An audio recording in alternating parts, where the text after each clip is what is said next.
Even with regard to tourism, it talks of some very appalling facts. Some point in the report, it says that out of the tourists who visit Sri Lanka, only 30% will be visiting the forest. This is a very low figure, and the reason for this is the forests are very badly managed. Actually, these kind of statements are very detrimental to the country, even to the image of the country.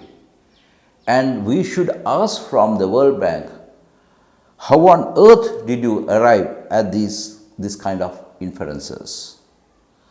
And here we very clearly see, for the need of promulgating their project, they come out with all sorts of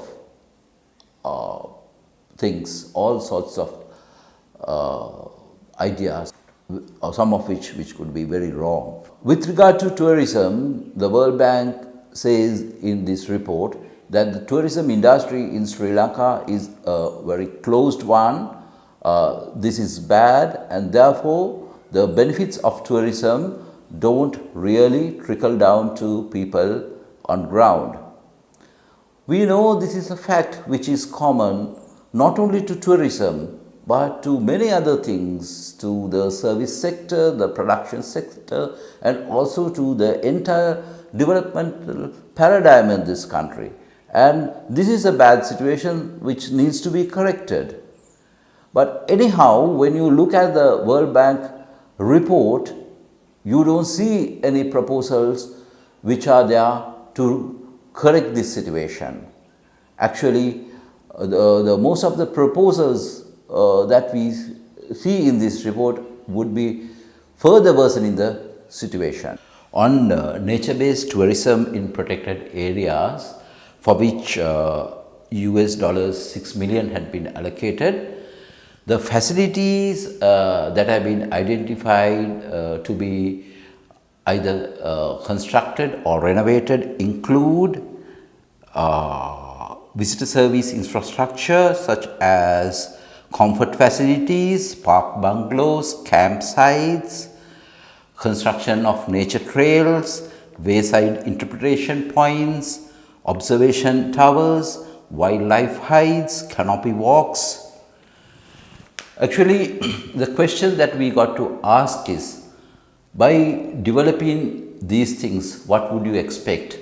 You have already said in your report, and it's a fact, that most of these sites at present face a problem due to overvisitation. And by developing this infrastructure, what do you expect? So we can safely assume that through this infrastructure development, there will be more visitors coming to these locations and thereby further burdening the situation. Although the World Bank says the project will be community centered and the people will be benefited through this project, but actually when you go through the report, you would not see anything to that effect. And we can very safely say that this is not at all a community centered or people centered project that they talk about.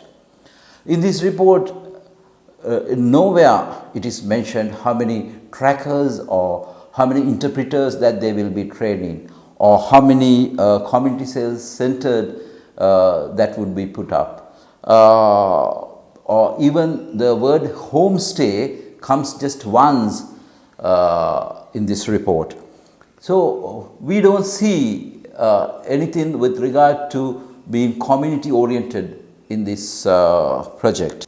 But we can say just the opposite of that could happen through implementation of this project, as it had happened elsewhere in relation to Singharaja entry points, for example in Morningside and Pitadeniya, where ultimately what had happened was big tourism companies have gone there, and they are catering to very high-end tourists in those places. very expensive hotels have come up, and some of these are very adjacent to the boundaries of the nature reserve, and they are catering to very high-end tourists. These facilities being very expensive, and also contributing to environmental pollution in these areas. And other than that, we don't see benefits really trickling down to people, and we can very safely assume the same scenario will happen with regard to Kudava as well in future. Also, we can extend our argument that this particular project is not going to be community centered, or community is going to be really benefited through this project using their own facts and figures. The report says there would be a total of 15,000 beneficiaries of this project, of which 30% are women.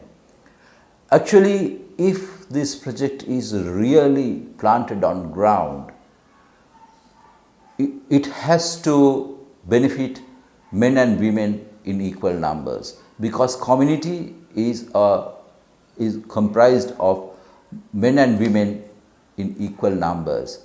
So if this project is a real community based one, it should the beneficiaries should be equal proportions of men and women. So for the fact that this ultimately would have 30% of the beneficiaries will mean that good part of this project benefits would go somewhere else, and that would be reaped by the big companies who are in tourism industry.